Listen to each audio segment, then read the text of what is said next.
The painter Gino Parin lived in the port city of Trieste before and during the rise of Italian fascism. Born Jewish, he converted to Catholicism. When Nazi Germany occupied Trieste, Parin was arrested and deported to a concentration camp in Germany, where he died. In this series, we encounter a life full of nuance and complications during the upheavals of the early 20th century. Episode 1: Church in Cottonwood. Close your eyes and try to imagine a church in the dry, high desert of Arizona. An imposing complex of white buildings imitating the architecture of Spanish mission churches, sitting on top rolling hills with parched shrubs, yucca, saltbush, and cottonwood plants.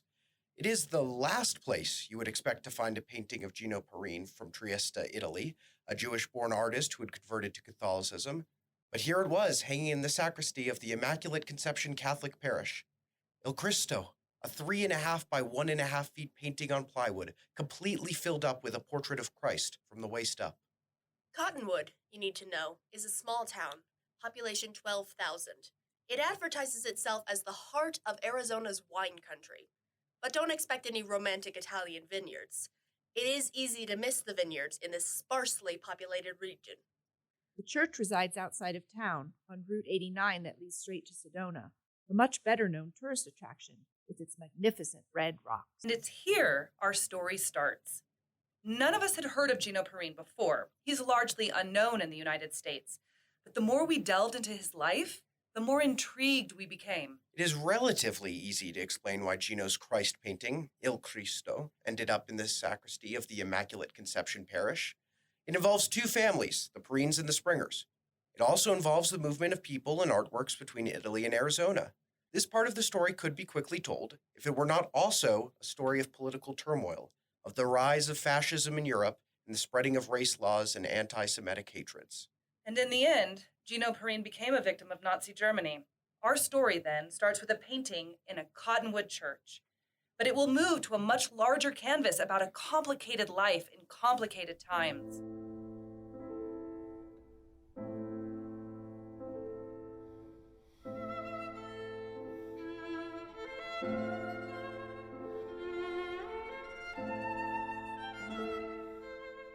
A Sedona resident, her name is Patricia Mongini, approached us.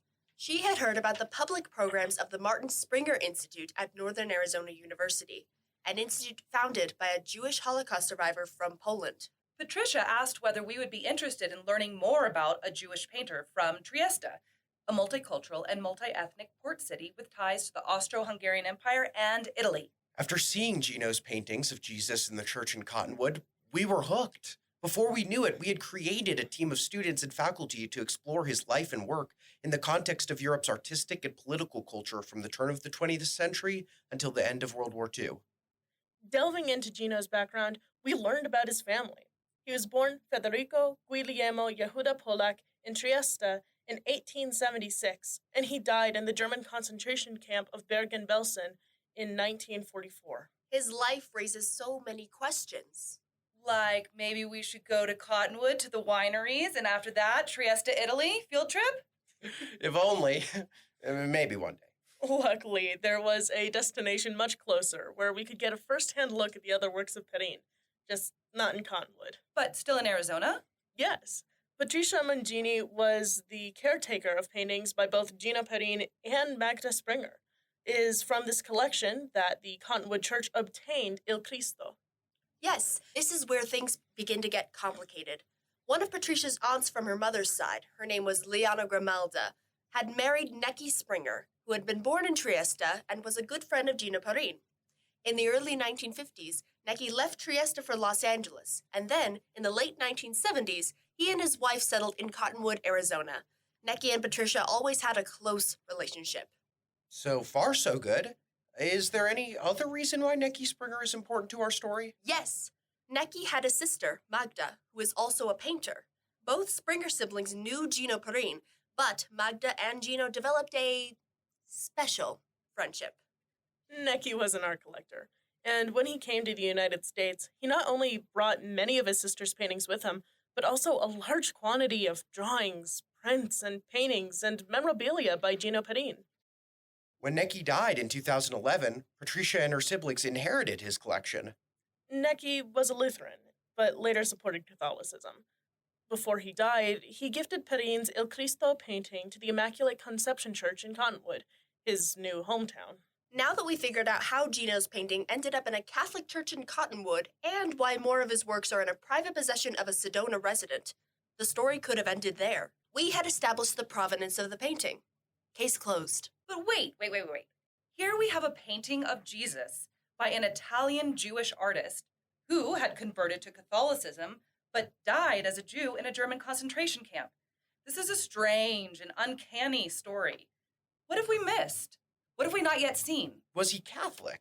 Or Jewish. Or Italian? Did he always paint Christian religious subjects? He spoke German fluently. And was a naturalized Swiss citizen. He also had close ties with Italy's fascist elite. In 1937, Gino even won the Premio del Duce, or Mussolini Prize, at an exhibition in Trieste sponsored by the regional fascist syndicate. But the following year, in 1938, when Italy passed its anti-Semitic laws, they declared Gino to be racially Jewish. And neither his Catholicism nor his Swiss passport protected him. And he died in the concentration camp of Bergen-Belsen as a Jew. Archival documents from Bergen-Belsen sometimes classify him as Jewish, and at other times as Catholic. Who then is Gino Parin? Join us on a journey of discovery.